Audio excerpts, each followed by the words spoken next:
सुबह के 4 बजे है। पुरानी दिल्ली की एक शांत गली में अर्जुन फर्श पर बैठा है।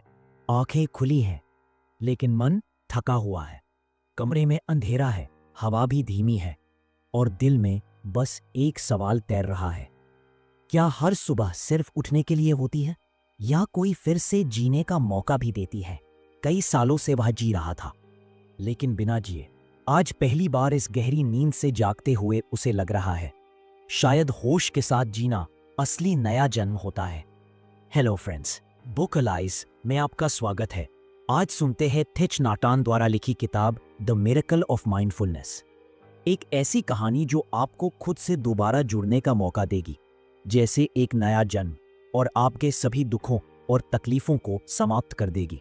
चैप्टर 1, जब सच में पहली बार सांस ली थी। उस दिन सुबह अर्जुन बिना अलार्म के उठ गया था। ना कोई मीटिंग थी, ना ऑफिस जाने की जल्दी। बस एक अजीब सी बेचैनी उसे बिस्तर से खींचकर खिड़की के पास ले आई थी। खिड़की से बाहर झांका, हल्की सी धुंध थी। कहीं दूर से दूध वाले की साइकिल की घंटी सुनाई दे रही थी। सब कुछ धीमा था, थमा हुआ, लेकिन अर्जुन का मन अंदर ही अंदर भाग रहा था, जैसे कोई अनदेखी दौड़ लगी हो। थक हार कर वह नीचे फर्श पर बैठ गया। सांसें तेज थी, दिल जैसे एक अदृश्य भार हो रहा था। वही वक्त था जब उसे याद आया, पिछले हफ्ते उसने कहीं पढ़ा था, जब कुछ समझ ना आए तो बस अपनी सांस को देखो। कितना अजीब था ना सांस, जो हर वक्त चलती है, जिसके बिना हम कुछ पल भी नहीं जी सकते। उसे हमने कभी सच में देखा ही नहीं। अर्जुन ने आंखें बंद कर ली, और पहली बार उसने सचमुच अपनी सांस को महसूस करने की कोशिश की। कैसे हवा नाक से भीतर जा रही थी, फेफड़ों में भर रही थी, फिर हल्की गर्मी के साथ बाहर निकल रही थी। ना कोई जजमेंट, ना कोई दौड़, बस सांस, बस वो और कुछ नहीं।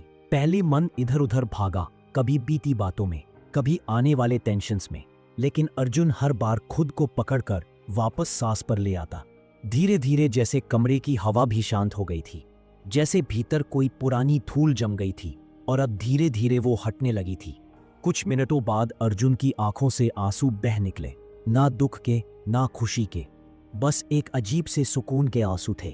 शायद इसलिए कि इतने सालों में पहली बार उसने खुद को खुद के साथ जिया था, बिना किसी डर, बिना किसी उम्मीद के, सिर्फ एक साधारण पल में बस सांस लेते हुए। उस दिन अर्जुन को एक छोटा सा राज मिला। जिंदगी कहीं दूर नहीं है, जिंदगी इस एक सांस में है, और जब हम इसे जीते हैं तो पूरा वक्त हमारे अंदर ठहर जाता है। लेकिन ये तो बस पहली सीढ़ी थी। असली सफर तो अब शुरू होना था, जब अर्जुन को हर पल में, हर काम में उसी एहसास को बुनना सीखना था। चैप्टर 2, जब चाय के कप में खुद को पाया। अगली सुबह अर्जुन थोड़ी हल्की सी मुस्कान के साथ उठा था। कल रात पहली बार उसे अपने भीतर थोड़ी शांति महसूस हुई थी। लेकिन जिंदगी हमेशा इंतजार नहीं करती। फोन की घंटियां, ऑफिस के ईमेल्स, घर की छोटी बड़ी परेशानियां, सब फिर से अपने पुराने शोर में वापस आ गए थे। अर्जुन सुबह सुबह पास की चाय की दुकान पर चला गया। वहीं पुराना अड्डा, वहीं पुरानी भीड़। चाय वाले ने बिना कुछ पूछे अर्जुन के सामने एक मिट्टी का कुल्हड़ रख दिया। चाय की भाप सीधे उसके चेहरे पर टकराई, एक जानी पहचानी गर्माहट। पर आज अर्जुन के भीतर कुछ अलग हो रहा था। वो कुल्हड़ को हाथ में लेकर बैठा रहा। पहली बार उसकी नजरें सिर्फ चाय पर थी, ना मोबाइल स्क्रीन पर, ना भागती गाड़ियों पर, ना आने वाली मीटिंग्स की चिंता पर। बस चाय, मिट्टी की महक, अदरक की हल्की तीखी खुशबू, और भाप की गर्मी जो उंगलियों से होती हो दिल तक उतर रही थी। थिच ठान की वो बात याद आई, जब चाय पीते हो तो सचमुच चाय पियो, उसमें अपने सपने या अपने डर मत घोलो। अर्जुन ने पहला घूंट लिया, धीरे धीरे, बिना जल्दबाजी के। चाय का स्वाद जैसे पहली बार उसकी जुबान से होकर आत्मा तक जा रहा था। हर घूंट के साथ उसे महसूस हुआ कि वह बस पी नहीं रहा था, बल्कि जी रहा था। हर पल, हर स्वाद, हर एहसास को उसे समझ आया। हमारे हर दिन के ये छोटे छोटे पल, एक चाय का कप, एक हल्की सी हवा, एक बच्चे की हंसी, सब मिलकर असल जिंदगी बनाते हैं। पर हम इन्हें नोटिस किए बिना आगे बढ़ते रहते हैं, जैसे स्टेशन पर आती ट्रेनों को बिना देखे गुजर जाने देते। चाय खत्म हुई, कुल्हड़ खाली था, लेकिन अर्जुन का दिल जैसे भर चुका था। किसी भीड़ भाड़ वाले दिन के बीच भी एक प्याला सुकून पी लेने का एहसास।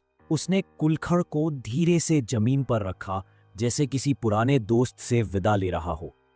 आज अर्जुन को एक और छोटी जीत मिली थी। जब आप एक कप चाय में भी जिंदगी देख सकते हैं, तब पूरी दुनिया आपके लिए एक जीती जागती कविता बन जाती है।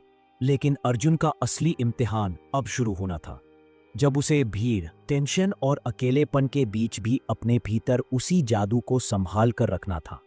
तीसरा अध्याय, जब भीड़ में खुद को खोकर खुद को ढूंढा। हफ्ते का सबसे भारी दिन था सोमवार। ऑफिस जाने के लिए अर्जुन दिल्ली मेट्रो के स्टेशन पर खड़ा था। चारों तरफ भागती भीड़, टिकट मशीनों की बीप, प्लेटफॉर्म पर दौड़ते कदम और सबके चेहरों पर एक जैसी हड़बड़ी। हर किसी को कहीं पहुंचना था, जल्दी जल्दी और जल्दी। अर्जुन भी उसी भीड़ का हिस्सा था, लेकिन आज उसके भीतर कल की चाय की गर्माहट अभी भी थोड़ी बची हुई थी। वो जानता था भीड़ से बच नहीं सकता, लेकिन क्या वह इस भीड़ में भी खुद को बचा सकता है? मेट्रो आई, लोग धक्का मुक्की करते हुए अंदर घुसे। अर्जुन भीड़ के साथ खींचता चला गया, जैसे दरिया की धार में कोई पत्ता बह रहा हो। लेकिन अंदर पहुंचते ही उसने खुद से वादा किया, चाहे जो हो जाए, आज मैं इस पल को जीऊंगा। उसने बैग कंधे से उतारा, दीवार से टिक कर खड़ा हो गया। आसपास मोबाइल में चुके लोग तेज तेज बातें करते कॉल्स पर। अर्जुन ने बस अपनी सांस पर ध्यान दिया। भीड़ का शोर था, लेकिन वो शोर को भी सुन रहा था, जैसे कोई बाहरी म्यूजिक। हर झटका, हर आवाज एक चेतना के साथ महसूस कर रहा था। अर्जुन ने अपनी उंगलियों से मेट्रो के दरवाजे को छुआ, उसकी ठंडी धातु को महसूस किया। फिर आंखें बंद कर कुछ सेकंड के लिए बस अपने खड़े होने के एहसास में डूब गया। और तब भीड़ वहीं थी, शोर वहीं था, लेकिन अर्जुन के भीतर कुछ बदल गया था। अब वह भीड़ में दब नहीं रहा था, खो नहीं रहा था। वो खुद को थामे हुए था, अपनी सांसों की डोर पकड़े हुए। अर्जुन को आज समझ में आया, शांति पाने के लिए पहाड़ों पर भागना जरूरी नहीं। अगर चाहो तो दिल्ली मेट्रो की भीड़ में भी अपनी आत्मा से मिल सकते हो। उसे एहसास हुआ कि माइंडफुलनेस कोई परफेक्ट माहौल मांगती ही नहीं, यह तो बस एक छोटी सी हिम्मत मांगती है, भीड़ के बीच रुकने की, भागती दुनिया में खुद को थामने की। जब मेट्रो अगले स्टेशन पर रुकी, अर्जुन ने हल्की मुस्कान के साथ अपनी पकड़ को और मजबूत कर लिया। अब वो सिर्फ भीड़ का हिस्सा नहीं था, अब वो खुद के साथ खड़ा था। लेकिन असली खेल अभी बाकी था। अर्जुन को जल्द ही सीखना था कि माइंडफुलनेस की असली परीक्षा तब होती है जब आपके सबसे अपने लोग आपकी भावनाओं को हिला देने आते हैं। चौथी किताब, जब अपनों की भीड़ में अकेलापन चुभा। रात का खाना अर्जुन माँ बाप के साथ कर रहा था। टेबल पर चुप्पी पसरी हुई थी। टीवी पर न्यूज चैनल चिल्ला रहा था, लेकिन कमरे में बैठे तीनों लोग खामोश थे। चम्मच की तकराहट, प्लेटों की आवाजें और बीच बीच में माँ का हल्का सा खांसना, बस यही साउंड ट्रैक था उस खाने का। प्लेट में पड़ा खाना अर्जुन देख रहा था, पर दिमाग कहीं और भाग रहा था। कितने महीने हो गए बिना ढंग से माँ से बात किए, कितने साल हो गए बिना पापा से खुलकर हंसे। फिर भी जुबान पर ताले लगे थे, जैसे दिल में कुछ जमा हुआ था। अफसोस, शर्म और एक डर, कहीं कुछ कह दिया तो सब और बिगड़ ना जाए। तिचनाठान की बात याद आई। माइंडफुलनेस का मतलब है अपने दर्द को भागे बिना देखना। अर्जुन ने चुपचाप एक गहरी सांस ली, फिर सिर उठाकर माँ को देखा। उनकी थकी हुई आंखें, उनकी झुर्रियों में छुपी उम्मीदें। फिर पापा को देखा, कंधे झुके हुए, बालों में सफेदी, लेकिन एक अजीब सा सख्त लहजा अब भी चेहरे पर जमा हुआ।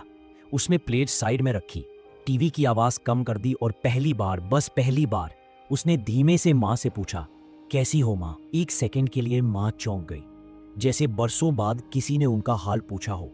आंखों में हल्की नमी चमक गई थी, लेकिन उन्होंने उसे छुपा लिया।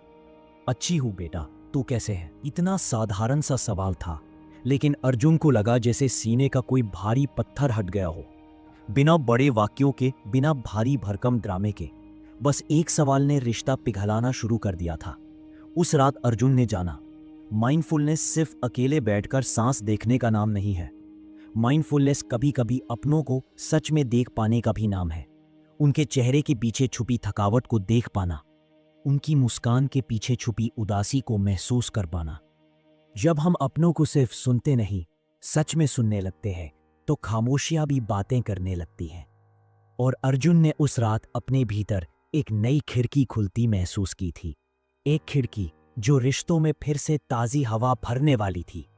लेकिन असली माइंडफुलनेस की परीक्षा अभी सामने थी, जब उसे खुद अपने अंदर की सबसे गहरी लड़ाइयों से आमना सामना करना था। 5वां अध्याय, जब डर से भागते भागते थक गया। अगले दिन की रात थी। कमरे की लाइट बंद थी। बस खिड़की से आती स्ट्रीट लाइट का हल्का सा उजाला फर्श पर गिर रहा था। अर्जुन बिस्तर पर पड़ा था, करवट बदलता हुआ, आंखें बंद, लेकिन नींद गायब। मन के भीतर कोई अनजाना डर कुलबुला रहा था, जैसे कोई छाया दीवारों पर रेंग रही हो, जो दिखती भी थी और छुप भी जाती थी। फिर वही पुरानी बातें सताने लगी। क्या मैं कभी वाकई बदल पाऊंगा?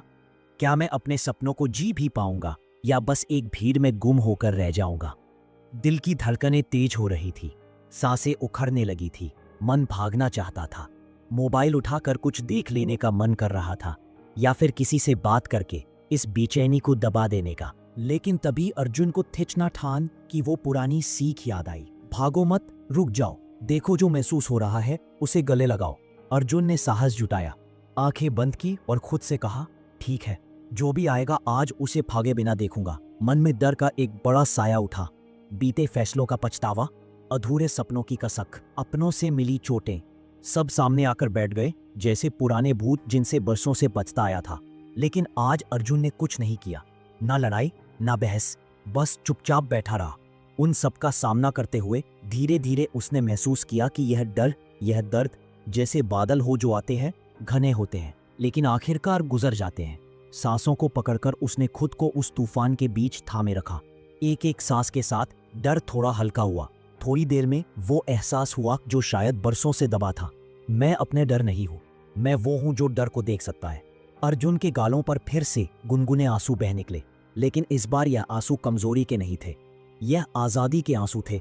अपने भीतर छुपे हर पुराने जख्म को रोशनी में लाकर उसे अपना मानने के आंसू। उस रात अर्जुन ने पहली बार जाना कि माइंडफुलनेस कोई आसान खेल नहीं है। यह अपने ही साए से दोस्ती करने की हिम्मत है, अपने ही अंधेरे से हाथ मिलाने की ताकत है। और जब आप अपने डर को गले लगाते हैं तो धीरे धीरे वो डर अपना रंग खोने लगता है, और फिर जो बचता है वो सिर्फ शांति है, वो सच्ची आज़ादी है। लेकिन अर्जुन को आगे जाकर यह भी सीखना था कि डर से सामना करने के बाद हमें अपनी जिंदगी में प्यार और करुणा के फूल भी बोने होते हैं, वरना मन का मैदान फिर से वीरान हो सकता है। चैप्टर 6, जब खुद को माफ करना सबसे बड़ा ध्यान बन गया। अर्जुन की जिंदगी में एक दौर ऐसा था जब उसने खुद को ही अपना सबसे बड़ा दुश्मन बना लिया था। गलत फैसले, टूटे हुए वादे, छूटे हुए रिश्ते, सब कुछ एक भारी बोझ बनकर उसके कंधों पर बैठा हुआ था। और सबसे दर्दनाक बात यह थी कि यह बोझ किसी और ने नहीं, खुद अर्जुन ने खुद पर लादा था। एक रात ऑफिस से लौटते हुए वो रास्ते में अचानक एक छोटे से मंदिर के सामने रुक गया। ना कोई प्लान था, ना कोई श्रद्धा का उफान, बस कदम रुक गए। दिल भी अंदर जलते दिए की लौ को देखते हुए उसे अपने भीतर की बुझी हुई आग याद आई। एक बेचैन सी फुसफुसाहट आई मन से, क्या मैं खुद को कभी माफ कर पाऊंगा? तिचना ठान की एक बात फिर से याद आई, जब तक तुम खुद को माफ नहीं करोगे तुम हर पल अपने ही जख्मों में जीते रहोगे। अर्जुन मंदिर के बाहर फुटपाथ पर ही बैठ गया। सड़क पर गाड़ियां भाग रही थी, लोग अपनी अपनी रफ्तार में आगे बढ़ रहे थे, लेकिन अर्जुन पहली बार अपने भीतर की धीमी रफ्तार पर बैठा था। उसने अपनी आंखें बंद की और एक एक गलती को सामने आने दिया। वो बातें जो उसने गुस्से में कह दी थी, वो फैसले जो जल्दबाजी में ले लिए थे, वो रिश्ते जिन्हें उसने खुद से दूर कर दिया था। हर याद चुपती थी, हर अफसोस आंखों में नमी भर देता था। लेकिन आज अर्जुन भागा नहीं, ना बहाना बनाया, ना खुद को दोषी ठहराया।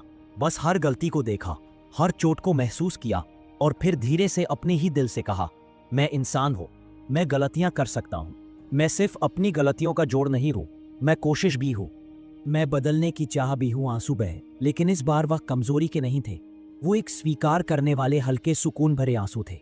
अर्जुन को आज समझ आया, माइंडफुलनेस का असली मतलब सिर्फ पल में जीना नहीं, बल्कि बीते हुए पल के साथ सुलह करना भी है, अपने अतीत को गले लगाना भी है, बिना शर्त, बिना दंड। उस रात अर्जुन जब उठकर घर की तरफ बढ़ा तो कदमों में एक नई नरमी थी, एक नई मिठास थी, जैसे किसी भारी बैग को नीचे रख दिया हो और अब हल्के कंधों के साथ नए रास्तों पर चलने का हौसला मिल गया हो। लेकिन सफर यही नहीं रुका था। अब अर्जुन को यह सीखना था कि सिर्फ खुद को माफ करना काफी नहीं, जिंदगी को फिर से प्यार करना भी एक साधना है, और यह प्यार भी सबसे छोटी छोटी चीजों से शुरू होता है। चैप्टर 7, जब छोटी छोटी चीजों में फिर से जिंदगी दिखी। रविवार की दोपहर थी। अर्जुन अपनी बालकनी में बैठा था, हाथ में एक पुरानी किताब, सामने आधा बुझा हुआ सूरज और हल्की हल्की चलती हवा जो उसकी उंगलियों को छूकर गुजर रही थी। पहले होता तो वह इस पल को भी खो देता, फोन स्क्रॉल करता, अगली मीटिंग के बारे में सोचता या फिर किसी पुराने अफसोस में डूबा रहता। लेकिन अब अर्जुन थोड़ा बदल गया था। थिच नहार ठान की वो लाइन अब उसकी सांसों में बस चुकी थी, जहां भी हो पूरी तरह वहां हो। अर्जुन ने किताब बंद कर दी। कहीं जाने की, कुछ करने की कोई जल्दी नहीं थी। बस आंखें बंद कर ली और बालकनी की उस नन्ही दुनिया को महसूस करने लगा। उसने सुना किसी बच्चे की खिलखिलाती हंसी दूर गली से आ रही थी, कबूतर की पंख फड़फड़ाने की हल्की आवाज पास की छत से, चाय वाले की गली में गूंजती हुई आवाज, कटिंग चाय गर्मा गर्म, और हवा का एक छोटा सा झोंका जो चेहरे पर आकर थपकी दे रहा था, जैसे कह रहा हो सब ठीक है, बस अभी जियो। अर्जुन की आंखें भीगने लगी, बिना किसी दुख के, बिना किसी वजह के, बस इस बात के एहसास से कि जिंदगी इतनी खूबसूरत हो सकती है जब हम उसे जीने की इजाजत दे दें। वो एहसास की खुशी बड़ी चीजों में नहीं छुपी है, ना बड़ी तनख्वाह में, ना बड़ी गाड़ियों में, ना किसी परफेक्ट रिलेशनशिप में। खुशी तो बस एक कप चाय की भाप में है, एक पुराने गाने की धुन में है, एक नंगे पांव बालकनी में घूमते हुए महसूस की गई ठंडी जमीन में है। अर्जुन ने अपनी हथेली खोली और हवा को पकड़ने की कोशिश की। जानता था कि पकड़ नहीं सकता, लेकिन फिर भी उस एहसास को पूरी आत्मा से जी रहा था। आज उसे समझ आया, माइंडफुलनेस कोई तकनीक नहीं है। माइंडफुलनेस असल में वह मासूमियत है जो हम बड़े होते होते खो देते हैं। हर चीज को, हर पल को पहली बार देखने का हुनर, वो हुनर जो बचपन में था, जब हर तितली चमत्कार लगती थी, हर बारिश नई कहानी बन जाती थी और हर खिलखिलाहट सबसे बड़ी दौलत होती थी। अर्जुन के होठों पर एक हल्की सी मुस्कान तैर गई थी, क्योंकि आज बरसों बाद उसे अपने अंदर का वह छोटा बच्चा फिर से मिल गया था जो दुनिया को देखने नहीं, महसूस करने आया था। लेकिन अर्जुन जानता था अभी भी सफर पूरा नहीं हुआ था। माइंडफुलनेस ने उसे जीना सिखा दिया था। अब उसे इस जीने को हर दर्द, हर चुनौती के बीच भी संभाले रखना सीखना था। चैप्टर 8, जब बेचैनी को गले लगाना पड़ा। एक बुधवार की रात थी। अर्जुन ऑफिस से थक कर लौटा था। शरीर फूट रहा था और मन उससे भी ज्यादा। कमरे में अजीब सी चुप्पी थी, ना टीवी चला था, ना कोई गाना, बस खामोश दीवारें जो अपने भीतर एक भारीपन समेटे हुए थी। अर्जुन ने खुद को बिस्तर पर फेंका, लेकिन जैसे ही आंखें बंद की, भीतर से एक तूफान उठने लगा। बिना सिर पैर के डर, उलझी हुई यादें, टूटे हुए सपनों की परछाइयां हो, सब एक साथ हमला कर रही थी। सांसें भारी हो रही थी, दिल में अजीब सी घबराहट फैल रही थी। पहले होता तो अर्जुन मोबाइल उठाता, सोशल मीडिया स्क्रॉल करता या किसी पुराने दोस्त को फोन घुमा देता, बस इस बेचैनी से बचने के लिए। लेकिन आज उसने खुद से वादा किया था, भागूंगा नहीं, देखूंगा, जो भी भीतर आएगा उसका सामना करूंगा। अर्जुन ने करवट सीधी कर ली। धीरे धीरे एक एक सांस पर ध्यान टिकाने लगा। सांस अंदर, सांस बाहर। हर सांस के साथ वो उस बेचैनी को महसूस कर रहा था, ना उसे दबा रहा था, ना उससे लड़ रहा था। ठिचनाहट ठां की वह आवाज भीतर गूंज रही थी। अपने दर्द को ऐसे थामो जैसे मां अपने रोते हुए बच्चे को थामती है। अर्जुन ने भी वैसा ही किया। अपनी घबराहट को एक छोटे बच्चे की तरह देखा जो बस प्यार मांग रहा था, न कि और तिरस्कार। धीरे धीरे कुछ बदला। घबराहट उतनी भयानक नहीं लग रही थी।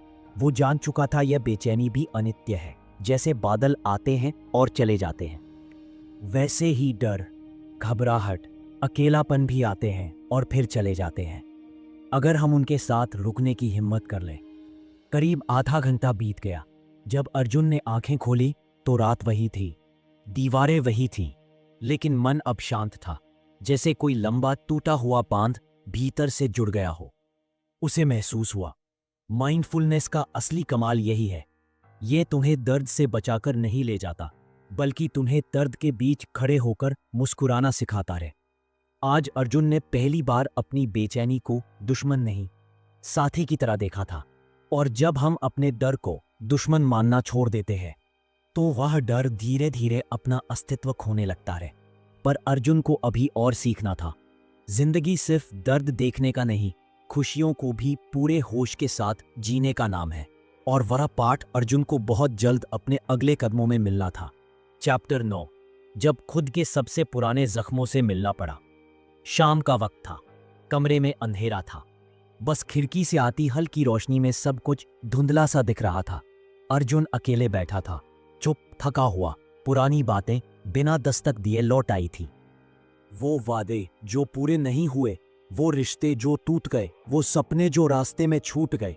पहले तो अर्जुन ने जैसे हमेशा किया था, उन यादों से बचने की कोशिश की। लेकिन आज उसने खुद से कहा, नहीं, आज भागना नहीं है। उसने आंखें बंद की, हर पुराने जख्म को, हर भूले हुए दर्द को सामने आने दिया। सांसें थमी, हल्का सा कांपता दिल, भीगी पलकों के बीच अर्जुन ने खुद से कहा, तुमने जितनी भी गलतियां की, सब इंसान होने का हिस्सा थी, और मैं तुम्हें अब माफ करता हूं। उस रात अर्जुन ने महसूस किया, माइंडफुलनेस सिर्फ सांस देखने का नहीं, अपने टूटे हिस्सों को भी प्यार से पकड़ने का हुनर है। चैप्टर 10, जब हल्के दिल से फिर से चलना सीखा। अगली सुबह कुछ अलग थी। बिना किसी अलार्म के अर्जुन उठ गया था। खिड़की से आती सुबह की हल्की धूप उसके चेहरे को सिकला रही थी। मन एकदम खाली था, ना अफसोस ना दौड़। अर्जुन ने धीरे से अपनी हथेली हवा में फैलाई, जैसे इस नए दिन को पकड़ लेना चाहता हो। उसने महसूस किया, हर नई सुबह एक नया मौका है खुद से प्यार करने का, हर छोटी बात में सुंदरता खोजने का। आज अर्जुन ने तय किया, अब वह जिंदगी को बदलने की कोशिश नहीं करेगा, बस उसे जैसा है वैसे ही गले लगाएगा। क्योंकि असली माइंडफुलनेस यही है, हर पल को थामना, हर खुशी और हर आंसू को अपनी सांसों में समेटना। कंक्लूजन डैश, जिंदगी भागने के लिए नहीं, जीने के लिए है। हर सांस, हर मुस्कान, हर गिरावट, सब कुछ हमारे सफर का हिस्सा है। द मिरेकल ऑफ माइंडफुलनेस ने अर्जुन को सिखाया था, सुकून कहीं बाहर नहीं, बल्कि उसी पल में है जहां हम पूरे दिल से मौजूद होते हैं। शायद आज आपने भी वह छोटी सी आवाज सुनी हो जो बस कहती है, अब रुक जाओ और सच में जियो। अगर आज कुछ पल दिल को छू गया हो तो कमेंट में लिखिए, मैं अब खुद को जी रहा हूं। जुड़े रहिए बुक एलाइज के साथ। अगर आप इन विचारों को और गहराई से समझना चाहते हैं तो इस किताब को अपनी लाइब्रेरी का हिस्सा जरूर बनाएं। अमेज़न पर खरीदने का लिंक डिस्क्रिप्शन में मौजूद